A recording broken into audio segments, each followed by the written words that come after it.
But you know what time it is, Murmaider? What time is it? It is now the end of October, Uh-huh. which means we're just mere hours away from September.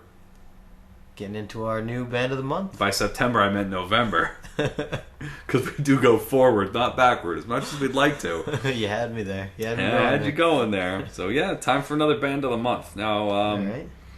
we debated back and forth as we tend to do. Flipped a couple coins. Flipped a couple coins and flipped a couple midgets. It was, we had to get the right band. Can't just pick any band. It's got to be a band that, we can, really be happy with moving forward. We ended up picking a band that you reviewed. Yep. An album that just came out. The album's called Reports from the Threshold of Death. Yep. We saw this band open for Alcestin Enslaved. Murmaider, who's our band of the month for November? Junius. Oh, Junius, that's right. And why are they our band of the month? Because they are the shit. They are the shit. And their album just came out recently, and we've talked about them a couple weeks ago, just about when I did the review, and how much I loved it. It's these guys are again, they're from Boston, Massachusetts. Not quite on the metal side. I'd say they're a little bit more post metal now, and I guess like a psychedelic space type of rock. Psychedelic space post rock metal. Yeah, all those combined to one. Clean vocals throughout the entire album. Which now, when we heard them live, they did have a couple songs that had a little bit more growling involved, right? I don't even know that I would call it growling as much as yelling. Yelling, yeah, it was just like a he was kind of yelling the vocals. Even some of the songs they played from this new album, he delivered them in kind of a growling style. Yeah. Like now the music, the first song starts out heavy. The guitars come in, and there's a lot of distortion. It's called "Betray the Grave." And that is by far my favorite song on the album. And we heard them play that song live. Yeah, and that shit gave me chills. Yeah, and that's what I recognized right when I replayed the album, and remember that melody that starts off, and as heavy as it gets, once the vocals come in, it's like everything calms down, and it's like a Catatonia song kind of. We've been bringing up Catatonia a lot, but it's kind of like them though, in the sense of they have that more calm, dark singing, I guess you can describe it as that. But it's it's really good. I really enjoyed it. The chorus was like stuck in my head for days. That I had to be honest. I think I said the same thing to you when I first listened. That chorus and that still gets stuck in my head. And I actually had to look up. I had to look up the lyrics for it because I just couldn't. Yeah. I thought I knew what it was when we saw them live, but they are. I mean, it's just great. That song in particular. And the one thing that I can say about that song and a lot of songs on the new album is that there is a similarity in the vocal style to the Deftones. Oh, that's right. Yeah, you remember. And I'm not going to say, if you like the Deftones, you'll love Junius because it's not the same kind of music. Right. But there is definitely that little bit of Chino Moreno in his in his vocals, which I happen to like. Well, yeah, and another thing that I want to point out was the album artwork. Yes, that I was really, really stoked about the artwork. Yep. Apparently, it was designed by a person named Ira Brunson, and I was looking closely at it before, and it's like these little like angels or something. It looks like a reef. Yeah.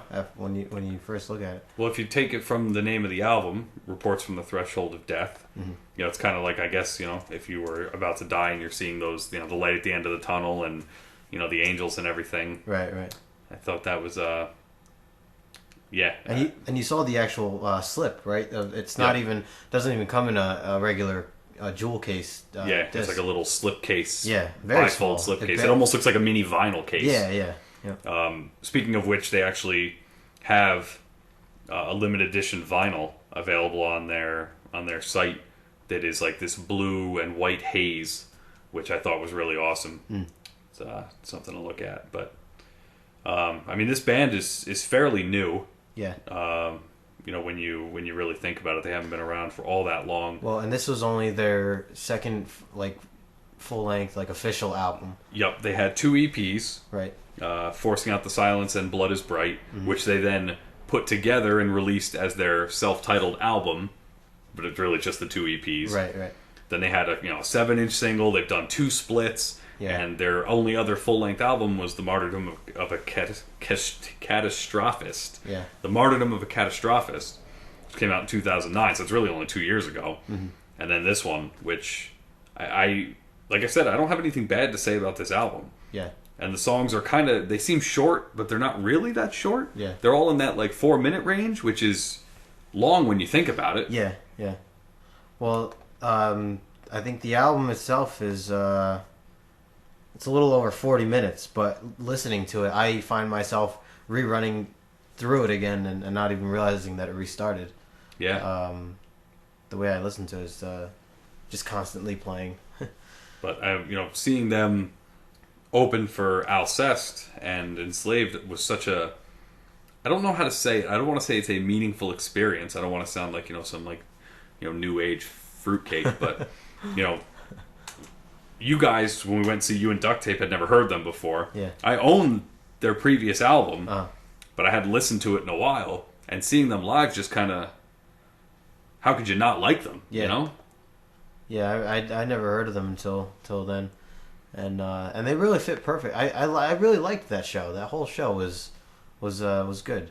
I mean, from the time that they got on. Yeah, the band before that, whose name we still don't know. Yeah, we don't know that first band. But, just all the way straight through into Enslaved, which of course we didn't get to stay for the entire thing, but we've seen Enslaved before. Yeah, but it was so, after seeing Junius and Alcest, I think we all were kind of... Yeah, that was like the show right there. Yeah, it was like good sex. Like, you're done and you're just like, yes, I'm good.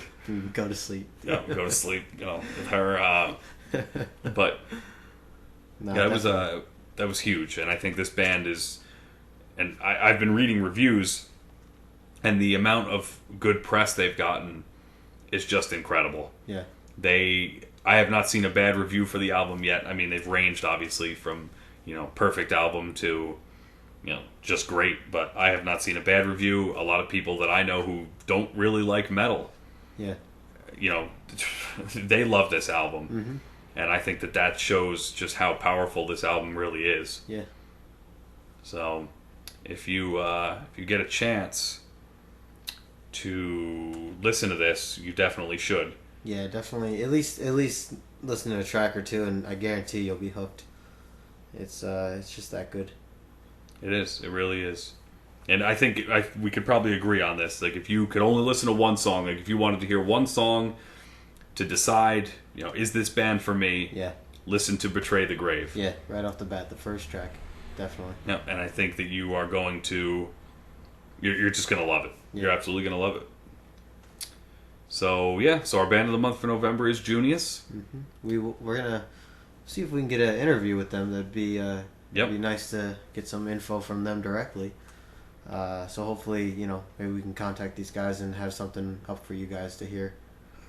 Yeah, I mean, that would be great. That would be one of those interviews, we would be reduced to fanboys at this point. We've done some great interviews with some great bands. Yeah. And, sometimes you just kind of realize, like, you're like a little kid. It's like, oh, damn, I get to interview a band that I really, really like. Yeah. So Junius could be the next one. But, so that's all we got for you this week. Yep. You greedy motherfuckers. You want more? You're going to have to wait till next week. Next week we got some more reviews to discuss. Mm-hmm. We'll have another topic to discuss. We haven't had a guest in a while. No. Maybe we'll lock up Chester or the Scenario. I think the Scenario. He was supposed to come last week, That's but right. Something came up. Some sort of fist pumping contest or some sort. Something like that. Yeah. A suntan off or something. I don't know.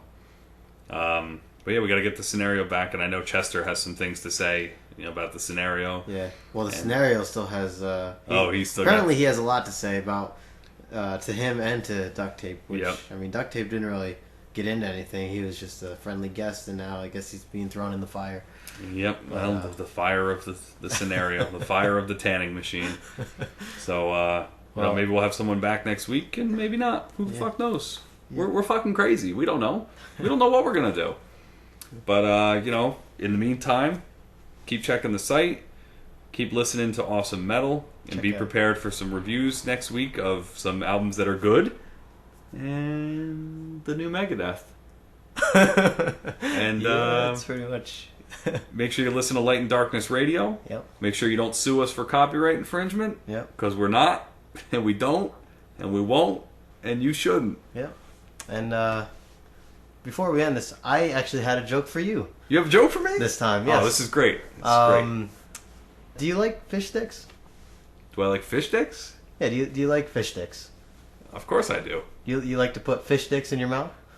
Obviously. What are you, gay fish?